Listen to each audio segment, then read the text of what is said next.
यो जगत केवल परिणामको दासी हो। तपाईको पवित्र नियत वा शुद्ध हृदयसँग यसलाई कुनै सरोकार छैन। जो सधैँ उपलब्ध हुन्छ उसको मूल्य शून्य बराबर हुन्छ। आफ्नो अस्तित्व सङ्कटमा पारेर परोपकार गर्नु केवल मूर्खता हो। इतिहासले आफ्नो रक्षा गर्न नसक्ने निर्दोष भेडाहरूलाई कहिले सम्झिँदैन। सबैसँग मिल्न खोज्ने भद्र मान्छे अन्ततः सबैभन्दा पहिले प्रयोग हुन्छ। कमजोरीबाट दिइएको दया दान होइन, त्यो केवल तपाईभित्र लुकेको डर र लाचारी हो। चाणक्य नीति र आधुनिक कूटनीति भन्छ सद्गुणको रणनीतिक प्रयोग नै शक्तिको पहिलो सूत्र हो। आज हामी मानवताको संहार होइन, रणनीतिक असलपनको रहस्य खोल्दैछौँ। विगतको भाग 1 मा हामीले निकै गम्भीरताका साथ बुझ्यौं कि यो संसारमा अन्धो असलपनले तपाईलाई कसरी अरूको अगाडि असुरक्षित र कमजोर बनाउँछ। अरूको नजरमा राम्रो बन्ने उदारताको पासोमा मानिस कसरी आफै फस्छ र यो समाजमा शक्तिको आफ्नै एउटा क्रूर अर्थशास्त्र हुन्छ। आज यही भाग 2 मा हामी त्यो कडा प्रश्नको जवाफ खोज्नेछौँ जसले विगत केही समयदेखि तपाईंकै मस्तिष्कमा एउटा गम्भीर आँधी पैदा गरिरहेको छ। त्यसो भए के यो संसारमा सदाचारी र नैतिक हुनु नै आफैमा आत्मघाती हुनु हो? के कसैप्रति निष्कपट र असल बन्नु वास्तवमा एउटा अक्षम्य कमजोरी हो? कदापि होइन। तर यो कुरा सधैँका लागि याद राख्नुहोस् कि यो स्वार्थी संसारमा केवल चेतनायुक्त सद्गुण मात्र फलदायी हुन्छ। त्यसैले आजको हाम्रो यो विशेष पाठको मूल मर्म नै यही हो, रणनीतिक असलपन। कसरी यो निष्ठुरी संसारमा आफ्नो असलपनलाई सुरक्षित राख्ने, कसरी आफूलाई भित्रैदेखि शक्तिशाली र अभेद्य बनाउने र कसरी यी दुवै विपरीत ध्रुवहरूलाई एउटै हत्केलामा राखेर सिङ्गो खेललाई आफ्नो नियन्त्रणमा लिने। आफ्नो मस्तिष्कलाई पूर्ण रूपमा तयार राख्नुहोस्, किनभने अबको यात्रा झन बढी निर्मम र कूटनीतिक हुनेछ। सद्गुणको रणनीतिक प्रयोग। मेरो आशय मानवताको संहार होइन, न त म तपाईलाई निष्क्रिय वा निर्दयी बन्न प्रेरित गर्दैछु। यी सद्गुणहरूलाई सही समयमा, सही ठाउँमा र सही कारणले प्रयोग गर्न सिक्नुहोस्। हाम्रो खुकुरीको कुरा गरौँ। घरको भित्तामा झुन्डिएको खुकुरीले कसैको रक्षा गर्दैन, न आफ्नै मालिकको न देशको। त्यो केवल सजावट हो।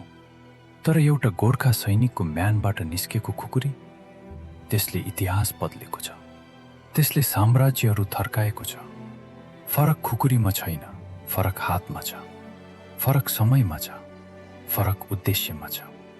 तपाईको असलपन त्यही खुकुरी हो। प्रतिकारविहीन असलपन भित्तामा सजाइएको त्यही खुकुरी जस्तै हो, जसको धारको न त कुनै भय हुन्छ न त सम्मान। तर जब तपाईं आफ्नो असलपनलाई सोचेर, छानेर सही ठाउँमा प्रयोग गर्नुहुन्छ, त्यसबेला त्यसको प्रभाव अपार हुन्छ। इतिहास हेर्नुहोस्। बीपी कोइरालाले सबैसँग सम्झौता गरेनन्। उनको दयालुपन र उनको दृढता दुवै रणनीतिक थिए। मार्टिन लुथर किङ जुनियर नरम थिएनन्, उनी अत्यन्तै रणनीतिक र शक्तिशाली थिए। मदर टेरेसाले संसारका सबैलाई मद्दत गर्ने प्रयास गरिनन्। उनले आफ्नो पुरै ऊर्जा एउटै उद्देश्यमा केन्द्रित गरिन्। उनीहरू असल मानिस थिए, तर रणनीतिक रूपमा असल। अर्को पटक कसैलाई सहयोग गर्नुअघि आफैलाई सोध्नुहोस्, के यो मेरो मूल्य र लक्ष्यसँग मेल खान्छ? के म आफैलाई रित्तो नपारी यो काम गर्न सक्छु? के यो व्यक्तिले मेरो मेहनतको कदर गर्छ? यदि उत्तर नकारात्मक छ भने आफ्नो मौनता र अस्वीकारलाई अभेद्य ढाल बनाउनुहोस्। कृतज्ञताको भ्रम। एउटा तीतो सत्य सुन्नुहोस्, कृतज्ञता अस्थायी हुन्छ। तपाईले कसैका लागि गर्नुभएको त्याग, मद्दत वा उपकारको मानिसहरूका स्मृतिमा एउटा म्याद हुन्छ। बारम्बार गरिने उपकारहरू केही समयपछि उपहार जस्तो लाग्न छोड्छन्। ती कर्तव्य वा बाध्यता जस्तो देखिन थाल्छन्। तपाईले आफ्नो छिमेकीलाई घर सधैँ मद्दत गर्नुभयो, ऊ निकै कृतज्ञ भयो। 6 महिनापछि फेरि मद्दत गर्नुभयो, ऊ अझै खुसी छ। तेस्रो पटक सामान्य भयो। चौथो पटक उसले सोद्धा पनि सोध्दैन। र यदि कुनै कारणले तपाईँ जान सक्नु भएन भने अचानक तपाईँ स्वार्थी बन्नुहुन्छ। म यहाँ एउटा कुरा थप्न चाहन्छु जुन मलाई महत्त्वपूर्ण लाग्छ। यसमा अचम्मित हुनुपर्ने कुनै कारण छैन। यो मानव स्वभावको चिरअन्तन सत्य हो। व्यवस्थाको नियम नै यही हो। मानिसहरूलाई दोष दिनु यहाँ उद्देश्य होइन। उद्देश्य यो बुझ्नु हो कि हामी जुन व्यवस्थामा छौँ त्यो व्यवस्थाले कसरी काम गर्छ, र त्यो बुझेपछि मात्र हामी बुद्धिमानीपूर्वक काम गर्न सक्छौँ। हाम्रो उखान छ, नुन खाएको ठाउँमा नुनको मूल्य थाहा हुँदैन। जो सधैँ उपलब्ध छ उसको खाँचो महसुस हुँदैन। जो बिरलै आउँछ उसको आगमन उत्सव हुन्छ। चाणक्यले भनेका थिए, दुर्लभताले मूल्य निर्माण गर्छ, प्रचुरताले मूल्य नष्ट गर्छ। तपाईँ जति धेरै सित्तैमा दिनुहुन्छ मानिसहरूलाई लाग्छ दिनाले कुनै मूल्य चुकाउनु पर्दैन। साँचो असल र देखाउने असल। यो जगत केवल परिणामको दासी हो, तपाईँको पवित्र नियतको होइन। तपाईँको हृदय जतिसुकै शुद्ध होस्, यदि तपाईँका कार्यहरूले सही नतिजा ल्याउन सकेनन् भने ती सबै बेकार छन्। हाम्रो नेपाली भाषामा दुईवटा फरक शब्द छन् जुन हामी प्राय एउटै ठान्छौँ, तर तिनीहरू एउटा छैनन्। भद्र मान्छे, जो सबैसँग मिलेर चल्छ, कसैलाई नअप्ठ्यारो पार्ने, सधैँ मुस्कुराउने, कहिल्यै विरोध नगर्ने। साँचो असल मान्छे, जो कहिलेकाहीँ तितो कुरा बोल्छ, जसले हुँदैन भन्न डराउँदैन, जो तपाईँलाई दीर्घकालीन भलो चाहन्छ, तपाईँको तत्कालीन खुसी होइन।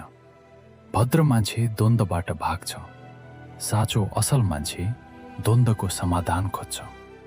भद्र मान्छे तपाईँले सुन्न चाहेको कुरा भन्छ। साँचो असल मान्छे तपाईँलाई जे आवश्यक छ त्यही तितो सत्य बोल्छ। एउटा गुरुलाई सम्झनुहोस् जसले विद्यार्थीको गलत उत्तरमा पनि राम्रो छ भन्छ। ऊ भद्र छ, तर ऊ असल शिक्षक होइन। चाणक्यले भनेका थिए, जो सत्य बोल्न डराउँछ उसले मित्रको काम गर्दैन। साँचो मित्र त्यो हो जो समयमा तितो सत्य बोल्छ। विरासत र अस्तित्व। स्मरण रहोस्, आफ्नो अस्तित्व सङ्कटमा पारेर गरिएको परोपकार केवल मूर्खता हो। यदि तपाईँको फाइदा उठाएर अरूले तपाईँलाई सिद्ध्याउँछन् भने तपाईँको असलपनको के अर्थ रह्यो? यदि तपाईँले सबै कुरा बाँडेर आफै रित्तिनुभयो भने तपाईँले कसलाई मद्दत गर्नुहुन्छ? पहिले आफै बाँच्नुहोस्, त्यसपछि मात्र तपाईँ अरूलाई बचाउन सक्नुहुन्छ। पहिले आफै शक्तिशाली बन्नुहोस्, त्यसपछि मात्र तपाईँ कमजोरलाई उठाउन सक्नुहुन्छ। यो स्वार्थ होइन, यो रणनीति हो।